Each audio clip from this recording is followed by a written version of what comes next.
안녕하세요. UMD의 바쁘다 마케팅 UMD입니다. 서울시와 함께하는 업종 닥터 업무들을 하면서 다양한 컨설팅들을 진행하고 있는데요. 업종별로 또 여러분들과 함께 공유할 수 있는 그런 일들이 많이 있을 것 같아서 여러분들과 함께 이 영상을 공유하고자 합니다. 지금부터는 컨설팅과 솔루션과 관련된 그런 내용들을 업종별로 한번 함께 제가 컨설팅한 그것들을 기화로 그런 것들을 통해서 구체적으로 여러분들과 함께 진행하고요.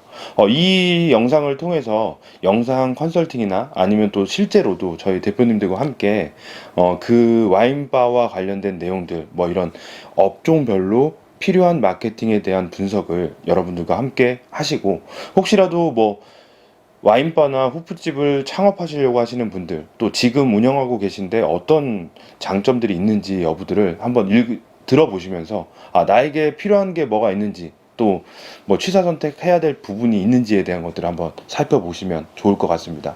그래서 UMD가 컨설팅 해 갔던 그 1차, 2차, 3차 기준으로 해서 그 업종들을 하나씩 잘 진행해 볼 수 있도록 하겠습니다. 일단 와인바에 대한 창업이 이제 첫 번째 컨설팅의 주제입니다. 뭐 수도권에 있는 와인바를 찾아가게 됐는데 비교적 젊은 분들께서 이제 창업을 하시게 됐습니다. 수도권에 있는 와인바라는 것들을 생각을 했고, 그리고 와인바라는 것 자체는 와인을 많이 파는 게 가장 기본적인 매출 수익을 올릴 수 있는 그런 방법이 되고요. 그러다 보니까 상대적으로 안주에 대한 금액이 조금 저렴하다라는 그런 생각이 들었습니다. 그래서 실제적으로는 차이나 계열의 어떤 제품들, 그 안주를 같이 이렇게 판매하는 그런 매장이었는데, 기본적으로 이제 4시쯤부터 이제 손님들이 시작하게 됩니다. 그래서 일단 첫 번째, 와인바에 가장 기본적으로 고민해야 될 거, 점심 장사를 하냐 마냐 이런 것들이거든요. 그래서 점심 장사 같은 경우에는 첫 번째로 그 커피집이랑 같이 연관되어 있는 그런 이제 투잡을 하는 거죠. 말하자면 샵인샵 안에 나와 있는 대로. 그런데 단점은 어떤 게 있냐면, 점심 때 커피 장사를 너무 열심히 하게 되면 저녁에 와인바의 분위기를 잃게 되는 그런 단점들이 있습니다. 그래서 그 분위기에 대한 것들을 조언하게 됐는데, 첫 번째, 저녁에 온 와인바의 손님들은 첫 번째로는 점심 때 커피집을 잊으려고 합니다. 그냥 자기와 함께 있는 그 사람들과 함께 술 마시기 좋은 장소를 찾으려고 하는데, 만약에 점심 장사, 카페 장사가 주가 되고 와인바가 2차적인 사업이 된다고 하면, 그 사장님께서 하고자 하는 그 와인바 본연의 비즈니스를 못하게 되는 경우가 있습니다. 그래서 점심 장사에 대한 고민을 반드시 하셔야 됩니다. 점심 장사는요, 절대로 와인바에 지장을 주지 않아야 됩니다. 예를 들어서 여러분들 한번 보실까요? 와인바에서 보통 강남에서는 어떤 것들을 하냐면, 점심 때 뷔페 식당을 운영합니다. 7,000원대, 8,000원대에 간단하게 먹을 수 있는 음식, 뭐 한식 뷔페 정도는 아니지만 간단하게 먹을 수 있는 직장인들의 점심 식사로 제공을 하거든요. 그러면 저녁 때 저는 절대 거기 안 갑니다. 점심에 먹었던 음식의 생각이 나서 굳이 2차에 분위기를 가지고 가야 되는 그 와인바에 굳이 내가 점심을 먹었던 곳에 다시 간다? 절대 안 갑니다. 개인적으로 또 음식의 냄새 자체나 이런 것들 되게 예민하기 때문에 저는 좀 그걸 좀 비추합니다. 그래서 일단 점심 장사를 하시게 된다라고 하면 최대한 와인바에 지장을 주지 않는 범위 내에서 간단하게 커피를 주고 그런 것들을 이야기했는데, 커피에 대해서도 좀 컨설팅을 요청을 하셨습니다. 커피는 어떻게 해야 되냐? 그냥 싸게 팔라고 했습니다. 왜? 저렴하게 판매가 된 커피들을 계속 들어오고 나가고 하면서 여기가 와인바라는 걸 알려주기 위한 그런 특징들이 있고, 실제적으로 기본적으로 볼 때는 여러분들이 생각할 때 와인바에서 커피가 맛있을 수가 없습니다. 거의. 그쵸? 그렇기 때문에 와인바에 집중하기 위해서는 1,000원짜리 커피라도 맛있게 그냥 판다라는 그 의미를 가지고 진행을 해라. 실제로 저렴하니까 자주 들어오게 되다 보니까 좀 점심 장사가 몇만 원 또 몇십만 원으로 이렇게 올라가는 그런 장점들이 있다고 합니다. 그 다음에 이제 와인바에 대한 분위기 위주로 컨설팅을 하게 된다라고 하면, 여러분들은 바깥에서 아내가 보이는 와인바를 선호하십니까? 저는 안 된다고 봤습니다. 지금 그 수도권에 있는 그 와인바는 약간 도로에서 조금 들어가 있는 그 위치였거든요. 그래서 큰 길가보다는 아무래도 좀 저렴하니까, 임대료가 저렴하기 때문에 당연히 되도록이면 이쪽 그 안쪽 상권을 이제 보장을 받으면서 임대료도 좀 절약을 하는 그런 측면들이 많았습니다.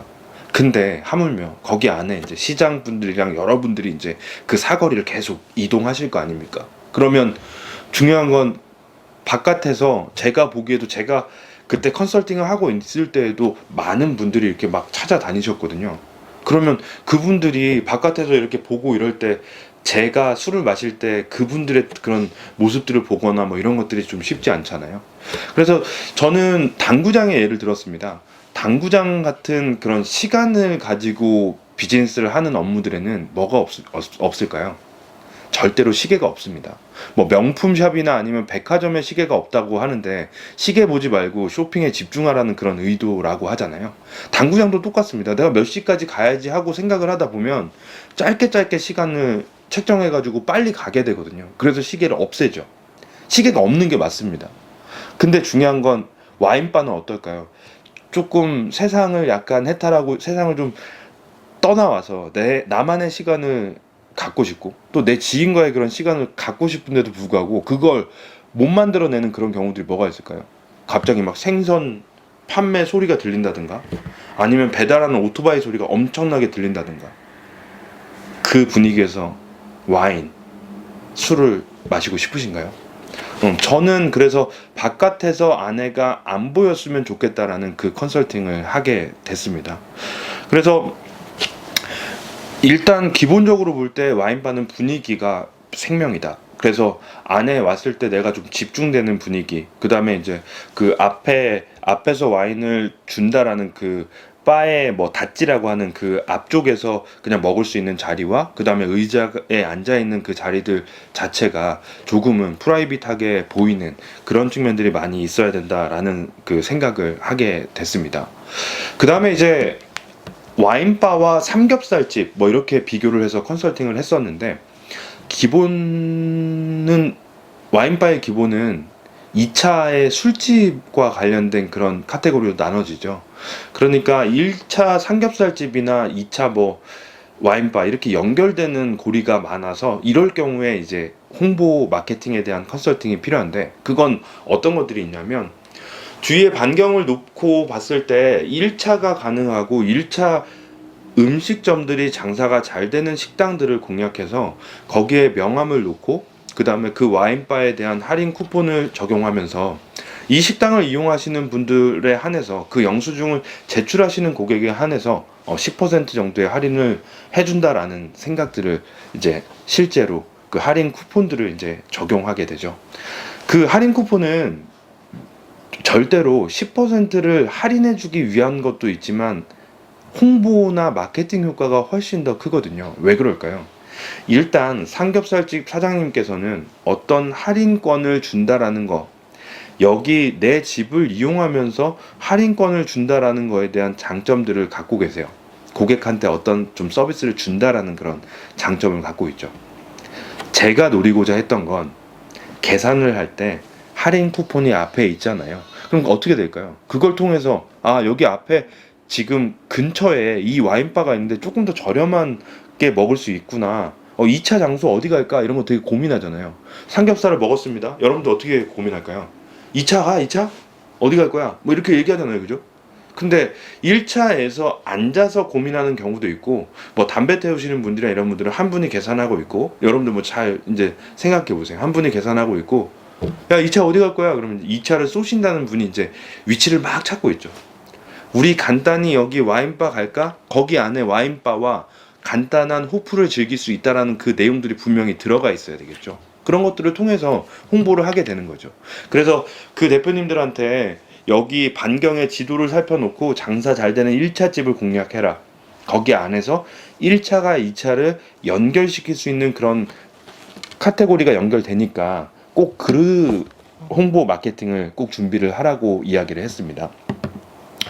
그 다음에 이제 개업을 한 지 얼마 안 된 그 와인바 같은 경우에는 실제로 와인과 관련된 것들을 주 타깃으로 뭐 예를 들어서 명륜동 와인바, 명륜동 와인 이렇게 해서 검색이 많이 되거든요. 그래서 SNS를 공략하라는 그런 생각들을 하게 됐어요.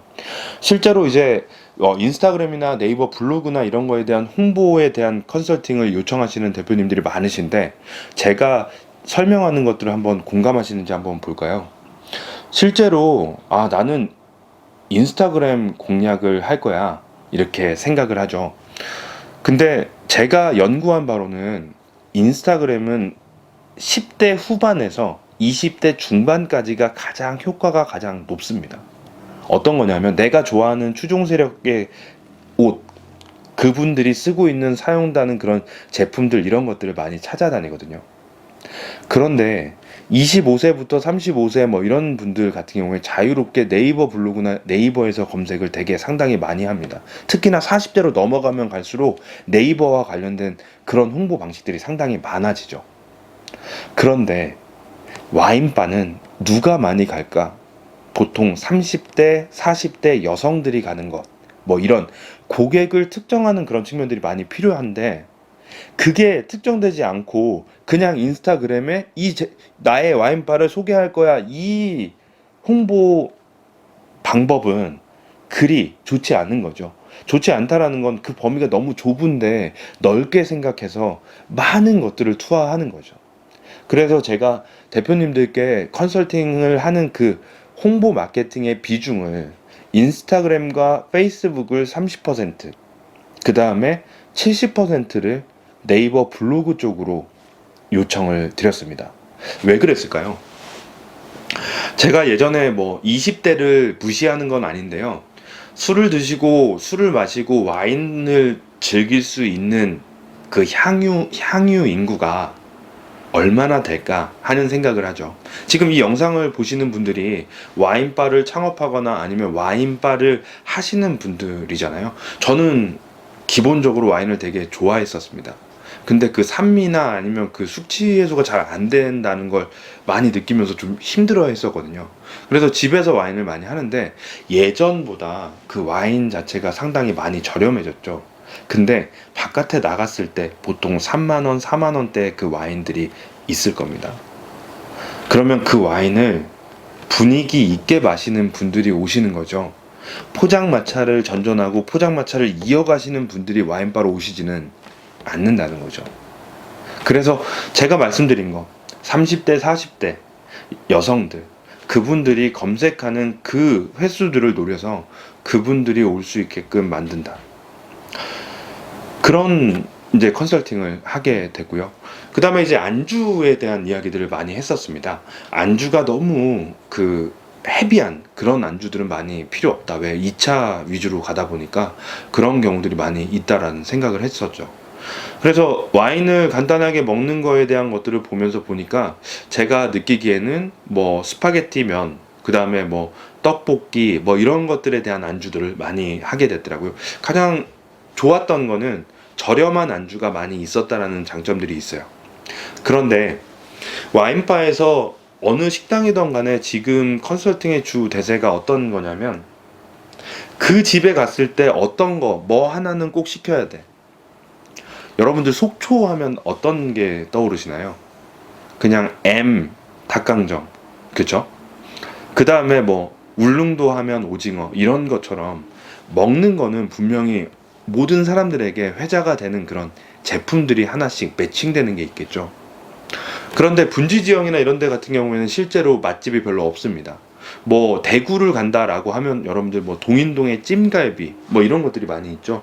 뭐 제주 같은 경우에는 뭐 귤이다 뭐 이런 것처럼 먹는 거와 같이 연관된 어떤 정말로 딱 특화된 제품들이 있거든요. 근데 안주가 많은 매장들을 가보면 안주가 많다라는 거에 대한 장점만 있지 거기 중에 가장 그 하나가 없다라는 것 자체가 되게 아쉬운 부분이 있어요. 그래서 거기 가면 이 와인에다가 이 제품, 이 안주를 같이 먹으면 엄청 맛있다라는 그 블로그 글을 계속 꾸준하게 집중해서 올리는 거죠.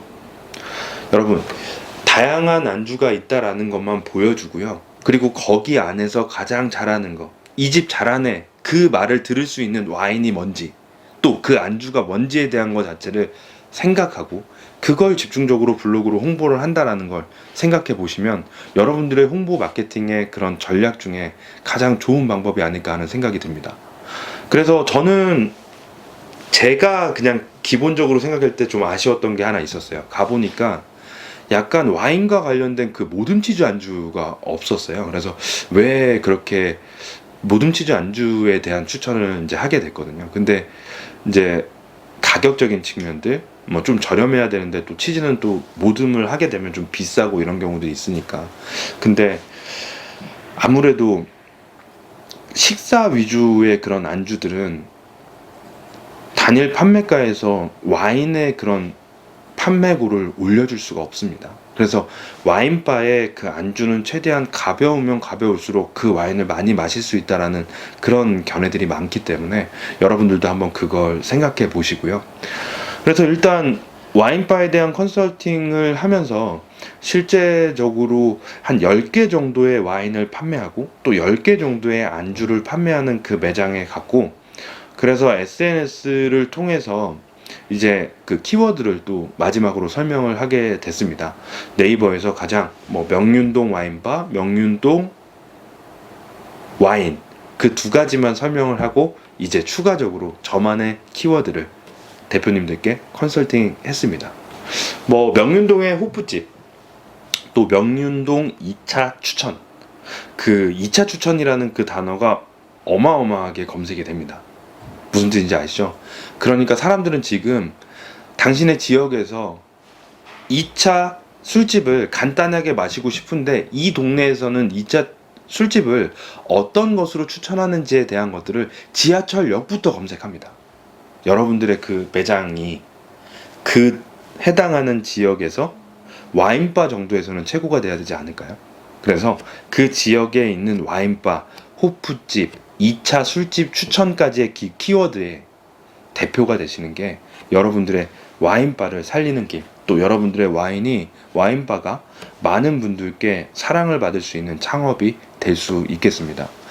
뭐 지금 첫 촬영이라서 두서없이 말씀을 드렸는데 기본적으로 전반적인 분석을 통해서 또 실제로 제가 또 가서 그 상권 분석 시스템을 통해서 여기에는 어떤 회사가 있고 2차로 실제로 많이 나오는 그런 부분들이 어디 있는지에 대한 것들도 알게 되면 더 구체적인 컨설팅이 가능하거든요. 그래서 제가 갔던 그 수도권의 와인바는 정말로 입지 조건이 되게 좋았고, 그 다음에 생각보다 임대료가 좀 저렴하면서도 중요한 건 그 근처에 이제 그 직장인들이 올 수 있는 그런 환경들이 많이 조성이 됐어요. 근데 걱정은 어떤 거였냐면 그 반경 안에는 그런 직장인들도 있지만 그 직장인들이 2차까지 여기서 마시고 집에를 갈지에 대한 고민들은 대표님들이랑 많이 하고 있었습니다. 실제로 이제 좀 연령대가 많으신 그런 지역이기 때문에 그분들이 와인을 마시러 올까 하는 그런 의구심이 많이 있었던 동네였기 때문에 그 대표님들도 많이 고심을 하셨는데, 실제로는 이제 안주에 대한 변화, 그 다음에 이제 말씀드렸던 대로 SNS, 그 다음에 분위기의 변화를 통해서 지금도 계속 꾸준히 건승을 이어가고 있을 거라고 생각을 합니다. 와인바를 창업하시고 또 와인바를 잘 운영하시기 위한 그런 내용들, 특히나 또 호프집 뭐 이런 것들 지금 이제 조금씩 창업의 그런 율이 높아지고 있는 것 같습니다. 혹시라도 뭐 이런 내용들을 통해서 컨설팅이나 아니면 궁금한 부분이 있으시면 뭐 DM이나 아니면 다양한 그런 방법을 통해서 신청을 하시면 될 것 같습니다. 저는 이제 그 컨설팅의 어떤 순서대로 천천히 영상을 준비해서 조금씩 여러분들께 솔루션과 컨설팅이 가능할 수 있는 그런 영상들을 통해서 찾아뵙도록 하겠습니다. 감사합니다.